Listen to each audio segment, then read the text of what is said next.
দেখো সন্ন্যাসীরা পিঠে গাড়ি আজ দুইজন সন্ন্যাসী গাড়ি টানতে টানতে মন্দিরের দিকে এগিয়ে যাচ্ছে। আপনারা হুড়োহুড়ি করবেন না। বাবা কি স্পিরিটে গেল।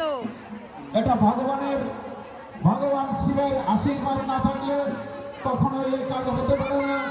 তাই আপনারা হুড়োহুড়ি করবেন না। হ্যাঁ সঙ্গীতা হয়ে গেছে তোলা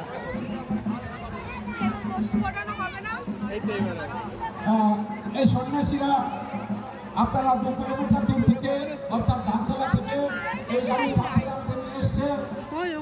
এই গাড়ি টানতে টানতে তারা ধানতলা থেকে শঙ্করপুর মেলা প্রাঙ্গণে নিয়ে এসছে।